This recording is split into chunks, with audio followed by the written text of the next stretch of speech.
नामकरण संस्कार का उत्तम मुहूर्त जान करके चक्रवर्ती महाराज दशरथ जी ने अपनी कुल परंपरा के अनुसार सुमंत्र जी को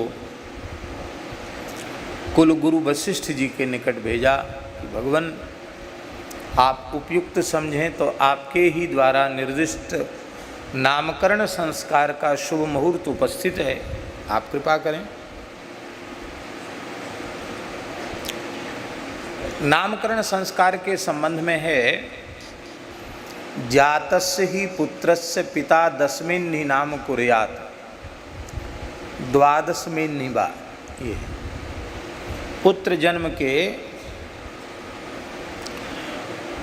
9 दिन व्यतीत हो जाएं, 10वां दिन आ जाए जन्म के बाद, तो फिर नामकरण संस्कार करना चाहिए, अथवा 12वें दिन नामकरण संस्कार करना चाहिए। राम जी का नामकरण संस्कार जन्म से 12वें दिन हुआ, तो श्री रामनवमी का जन्म है, 12 दिन मतलब क्या हुआ?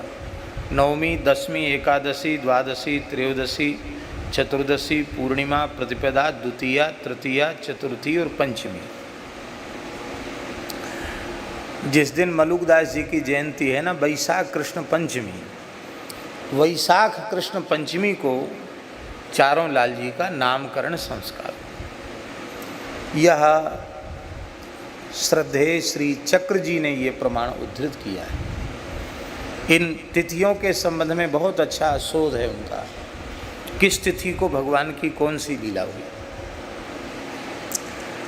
तो वैशाख कृष्ण पंचमी को राम जी का नामकरण संस्कार संपन्न हुआ।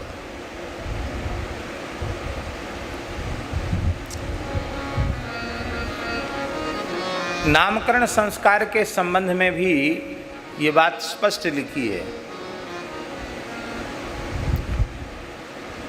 द्व्यक्षरम चतुरक्षरम वा नाम कुर्यात्। बहुत लंबा चौड़ा नाम नहीं रखना चाहिए, कंठस्थ करना ही मुश्किल हो जाए। इसलिए ये भी लिखा है 2 अक्षर का नाम रखो या अधिक से अधिक 4 अक्षर का नाम रखो, बहुत लंबा चौड़ा नाम नहीं रखना चाहिए। द्व्यक्षरम चतुरक्षरम वा नाम कुर्यात्। और कैसा नाम होना चाहिए? कृतम कुर्यान्न तद्धितम, कृदंत प्रत्ययांत नाम होना चाहिए।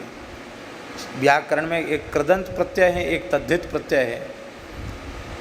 तो कृतम कुर्यान माने कृदंत प्रत्ययांत नाम होना चाहिए, उस नाम में कृदंत प्रत्यय होना चाहिए, तद्धित प्रत्यय नहीं होना चाहिए। कृतम कुर्यान न तद्धितम।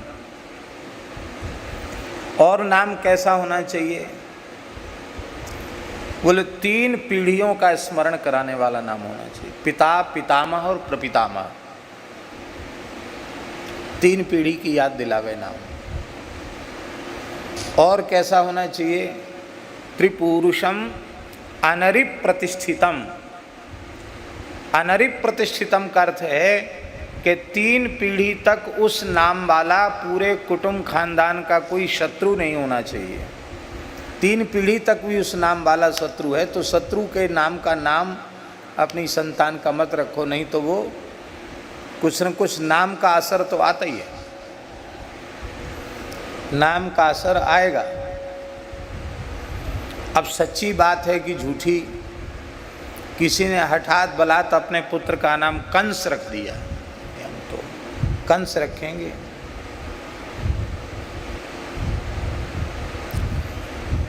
तो जब वो बड़ा हो गया, लड़का बलवान हो गया, बड़ा हो गया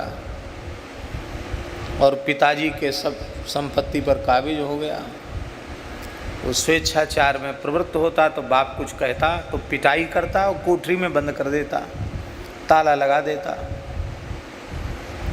तो बड़ा दुखी हुआ बाप। कोई महापुरुष पधारे, बोले महाराज इस जीवन से तो मर जाना ठीक है। एकमात्र पुत्र है और उसके साथ उसके द्वारा ऐसा व्यवहार होता है शत्रु भी नहीं कर सकता। क्या व्यवहार बताया? क्या नाम है लड़के का? बोले महाराज हमने तो हठात उसका नाम कंस रखा था। बोले कंस ने अपने बाप को जेल में डाला तो नाम का कुछ न कुछ अर्थ तो चरितार्थ करेगा ही। संतान के नाम ऊटपटांग नहीं रखने चाहिए। इसलिए नामकरण कर अवसर जानी, भूप बोली पठे मुनि ज्ञानी, करी पूजा विधिवत देवस्थापन हुआ, देव पूजन हुआ। और पूजन का कार्य जब संपन्न हो गया तो श्री दशरथ जी महाराज ने कहा कि भगवान, नामकरण संस्कार में आप हमारी रुचि का ध्यान मत रखना, बालकों की माताओं की रुचि का भी ध्यान मत रखना। धैर्य नाम जो मुनि गुणी राखा, आपने स्वयं जिस नाम का खूब मनन किया हो, जिस नाम को धरने का आपने भीतर से विचार किया हो, वही नाम आप रखिए। आशय ये है कि नामकरण संस्कार आज भी लोग सोचते हैं कि हमारे संतान का नाम किसी महापुरुष के द्वारा रखा जाए, पर पहले से ही वो पक्का कर लेते हैं कि हमको गौरव नाम रखना है कि सौरभ नाम रखना है कि क्या नाम रखना, पहले से पक्का कर देते हैं। फिर जाके कहेंगे कि नाम तो गो अक्षर पर आया है, आपकी क्या राय है? गौरव नाम रख दें तो कैसा है? इसकी माँ तो बच्चे की यही चाहती है, इसका नाम गौरव रखा जाए। तो संत जी और गुरु जी क्यों कहेंगे कि गौरव मत रखो, गोविंद नाम रखो? वो क्यों कहेंगे? भैया तुम पहले से विचार के आए हो तो गौरव ही रखो, गोविंद नाम क्यों रखोगे? नहीं, नाम संस्कार में आग्रह नहीं होना चाहिए। पिता माता का आग्रह नहीं होना चाहिए कि यही नाम धरिए। ज्योतिष शास्त्र के अनुसार, शास्त्र की मर्यादा के अनुसार, राशि के अनुसार नहीं, जन्म के नक्षत्र के अनुसार, नक्षत्र के चरण के अनुसार, उस चरण का कौन सा अक्षर है उस अक्षर के अनुसार नाम रखने से जातक विशेष भाग्यशाली होता है।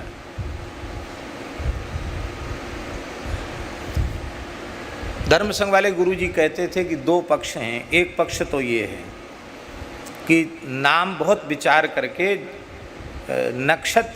नक्षत्र के चरण का विचार करके नाम रखना चाहिए और वही नाम होना चाहिए, वही नाम सब जगह चलना चाहिए। एक पक्ष तो ये है, धर्म संघ वाले गुरुजी बताते थे। दूसरा पक्ष बताते थे कि एक नाम गुप्त होना चाहिए जो जन्मांग में हो, कुंडली में हो, और एक नाम चालू होना चाहिए। वो ऐसा नहीं होना चाहिए कि राशि ही बदल जाए, राशि वही रहे, पर नक्षत्र का नाम गुप्त रखना चाहिए और बाकी नाम प्रकट। एक दूसरा मत भी है, लेकिन दो तरह के नाम की जरूरत नहीं है, एक ही नाम पर्याप्त है। और इस प्रकार से नामकरण संस्कार की बात कही गई है। अब देखो,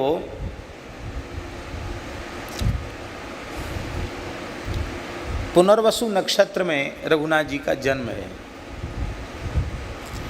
और नक्षत्र के चरण के अनुसार ही अक्षर पर रघुनाथ जी का नाम आया है। क्या नाम आया? ही अक्षर पर नाम आया है राम जी का।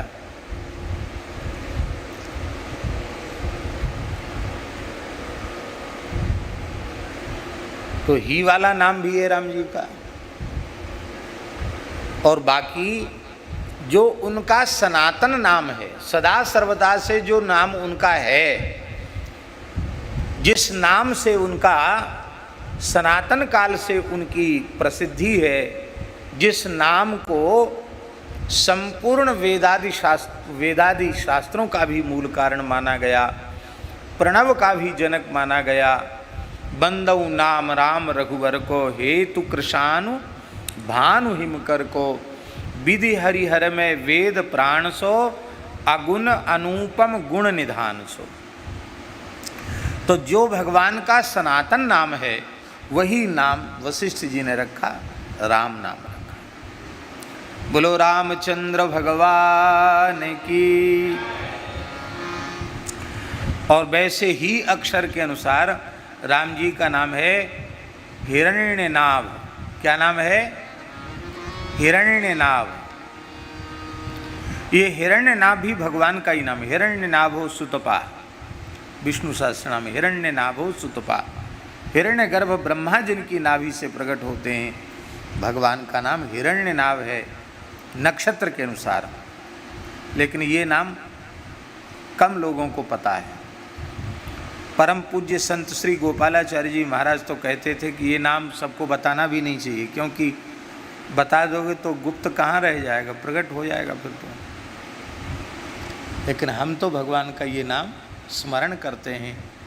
बोलो हिरण्यनाभ भगवान की जय।